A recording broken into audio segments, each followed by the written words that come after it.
Ketika kita tahu esensi dasar perubahan tingkah lakunya, maka kita lebih cepat mengerti dan tahu bagaimana berespon. Teman-teman masih ingat film Facing the Giant? Ya, masih ingat ya. Percakapan baik sekali itu seperti ini. Waktu suaminya dia mulai gagal menjadi seorang coach, menjadi seorang pelatih, kemudian dia tahu bahwa mobilnya mogok, kemudian kompornya rusak sampai tidak bisa masak, dan kemudian dia banyak pikiran, terus dia ngomong sampai aku kepikiran botak, begitu. Coba perhatikan komentar istrinya apa? I love you. Untuk mau ngomong apa? Di dalam kesedihannya, ekspresi-ekspresi gitu, langsung intinya apa? Istrinya tahu bahwa dia merasa tidak berharga, aku merasa susah, aku merasa tidak ada sesuatu yang baik dalam diriku. Istrinya ngomong apa? Ingin jawab gini, apapun kondisimu, aku tetap sayang kamu. Itu poinnya, dan itu melegakan. Dan di situ diekspresikan suaminya wajahnya lega dan bisa tersenyum menghadapi hidup seperti itu. Kalau kita hanya lihat pola tingkah lakunya, kita jadi sebel terus ngelihat orang. Kenapa sih orang ini kok gini? Kenapa ini? Gini, karena ini yang kita lihat. Bukan kenapa dia begitu. Mari teman-teman, kita mulai tahap masuk berikutnya. Kita tadi bahas tentang realita perubahan kita, realita kita tidak gampang lihat pola pribadi orang. Nah, tahap ini adalah belajar melihat apa? Melihat apa di balik tingkah laku seseorang ini. Kalau kita sadari itu, kita tidak akan gampang marah. Kita tidak gampang menyimpulkan hal-hal terlalu cepat karena tahu esensi itu.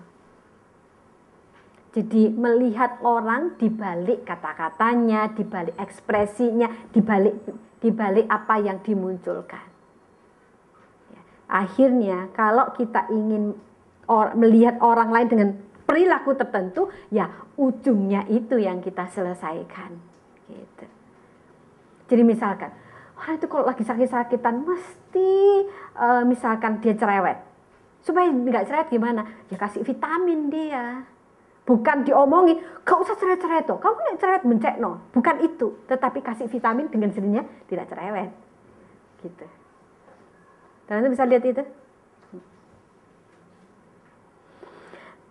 Survei menunjukkan kalau perempuan itu lebih mengarah kebutuhan untuk ngomong. Kebutuhan ngobrol itu besar. Kemudian dimengerti itu besar. Kebutuhan untuk dikasih itu besar. Kalau pria ternyata kebutuhan untuk dibutuhkan, dihargai itu lebih besar. Kalau kita lihat keunikan ini, maka kita tahu kalau sudah mulai para pria-pria ini menjadi pencemburu, nah maka yang kita tangkap ini apa?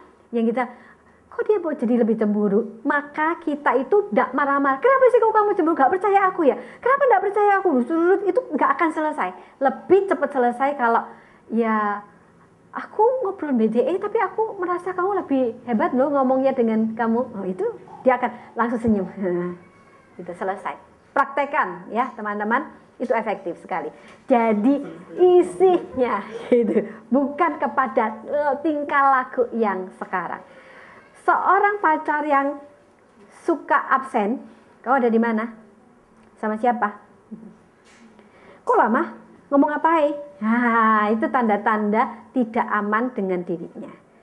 Itu sama dengan rasanya aku di nomor 2 kan, bisa tafsirannya itu. Aku bisa tidak sehebat, kok orang lain dipentingkan. Maka kalimat yang efektif itu dan katakan, kau lebih penting kok buatku. Nah, itu efektif. Praktekan, itu akan menyenangkan, dia akan turun marahnya, ya selesai. Daripada kita protes dengan ekspresi marahnya. Ya. Perilaku, saya berhenti dulu. Ada pertanyaan, ada pengalaman, ada yang mau sharing?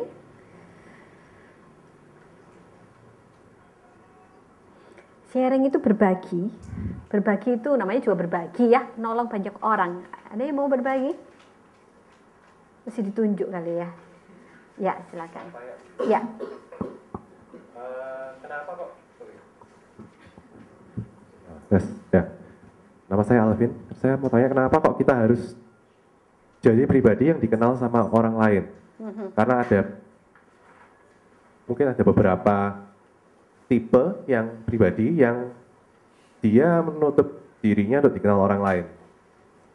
Nggak tahu, entah itu karena latar belakangnya seperti apa, tapi seperti itu. Oke.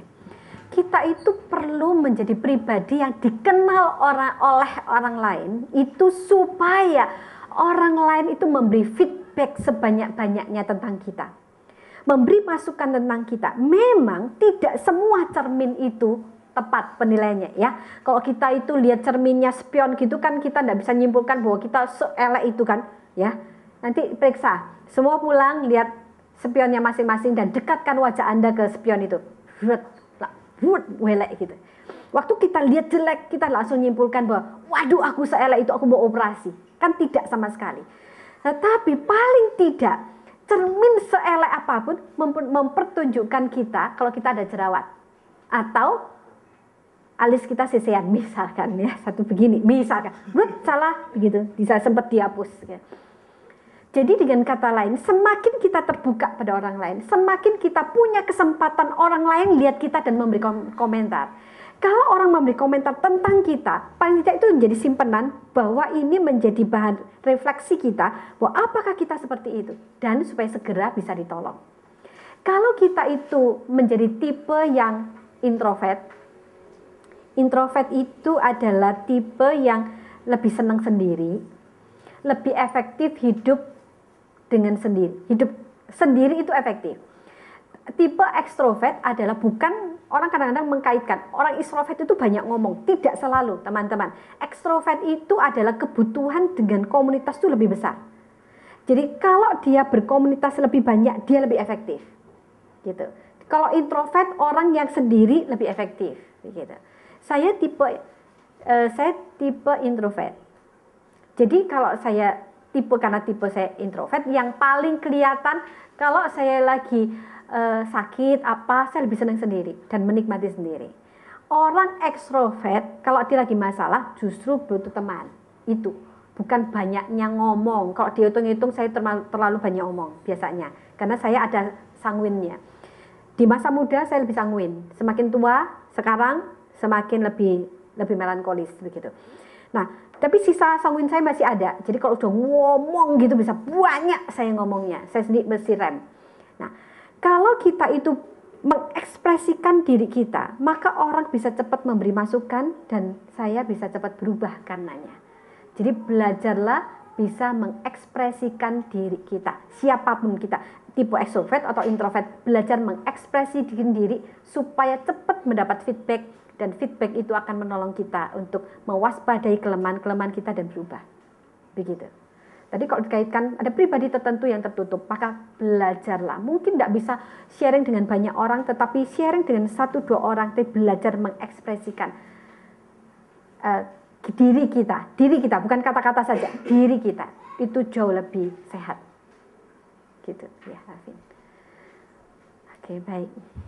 Ada yang lain? Ya, berikutnya sekarang.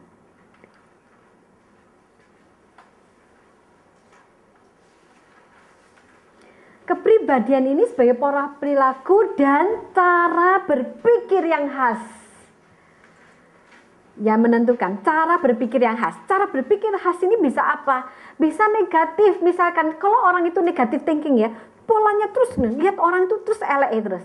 Lihat hujan tuh langsung, waduh hujan nanti aku sakit, wah jadi segitu gitu. Jadi negatif, apa-apa negatif terus begitu.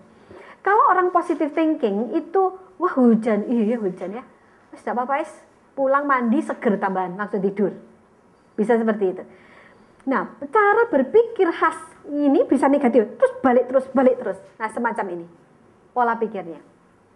Nah, istilah khas dalam definisi ini menyandarkan adanya konsistensi perilaku. Berhenti di sini, kita akan mikir bagaimana kalau kita ngomong bahwa di dalam Tuhan kita proses berubah, tetapi survei secara psikologis menunjukkan ada konsistensi. Ini menunjukkan apa? Kalau dari secara psikologis, maka memang tingkah laku ini konsisten. Jadi misalkan negative thinking ya kita cenderung menjadi negative thinking terus. Tetapi Kalau kita memang negative thinking, kita melankolis, misalkan apa? Introvert, negative thinking, melankolis, introvert, tidak punya teman, tinggal di pedalaman. Seandainya itu yang terjadi, apakah akhirnya dia tidak berubah? Bisa berubah. Kenapa? Karena dalam kondisi ini, kalau dia tetap hidup dalam Tuhan, maka firman Tuhan itu yang membuat dia, memungkinkan dia mengalami perubahan dalam Tuhan, yang disebut dengan praos, kata Yunani, lemah lembut itu terjadi. Yaitu apa? Firman Tuhan itu mudah untuk mengubahnya. Gitu. Nah, kalau proses berubah dan ini tetap konsisten, ada di mana? Paling tidak proses ini memang lebih lambat, realita lebih lambat dari orang lain yang tidak punya konsistensi negative thinking. Begitu. Walaupun ekstrim yang lain terjadi. Saya tipe-tipe orang yang positive thinking, ya. Saya berikan contoh saya sendiri supaya teman-teman mudah lihat gitu ya. Saya positive thinking. Kalau positive thinking itu akhirnya lebih kan gampang percaya. Oh iya. Jadi kalau firman Tuhan berbicara tentang jangan khawatir, buat saya iya, amin begitu. Tapi akhirnya sisi yang lain adalah saya jadi ceroboh. Jadi saya tidak waspada, misalkan tidak mengunci pintu, bisa seperti itu. Lupa mengunci mobil, gitu. Itu muncul. Tadi saya diingatkan sama Dr. Ivan, mobilmu tidak mau kunci. Saya senyum, iya gitu. Kenapa? Sebenarnya sering tidak kunci mobil itu. Tapi saya ngomong di jalan, iya tapi Tuhan anugerah, Tuhan baik banget. Saya kan maksudnya, ya saya bukan mau excuse gitu ya, tapi kadang-kadang mikir gini, kan mobil ini kan kalau remote itu kan keras sekali gitu. Kadang-kadang kalau udah malam itu sungkan sama tetangga karena suaranya keras begitu. Kadang nanti aja begitu loh. Jadi saya langsung masuk rumah. Kadang-kadang masuk rumah di dalam saya capek langsung tidur. Dan bangun pagi-pagi itu saya kaget.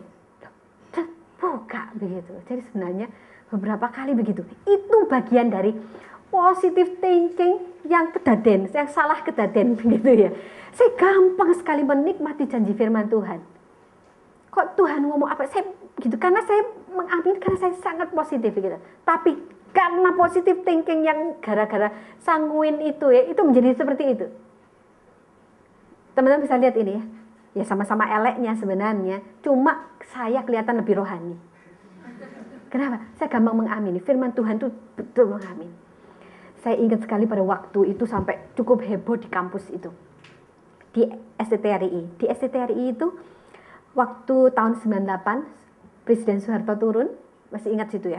Kan waktu saya di Jakarta. Wah, di mana-mana itu kobaran api. Waktu itu Sabtu. Sabtu itu jadwalnya saya untuk weekend. Weekend ini dari kampus ke tempat weekend itu naik bus berapa kali? 1, 2, 3 kali naik bus. Nah, itu melewati Trisakti. Jadi Trisakti itu hafal sekali ya. Grogol buat saya itu rasanya hafal sekali daerah situ karena terus gitu. 3 kali. Semua heran, semua yang weekend tidak pergi semua karena takut. Saya tidak takut. Kenapa? Waktu itu mereka itu, saya ingat sekali bagaimana mereka itu melihat saya kagum. Kok wani, wih hebat dia, Isya berani sekali. Gitu. Di satu sisi saya mikir itu begini. Sisi rohani saya itu ngomong gini ya, yang aspek bagusnya itu begini.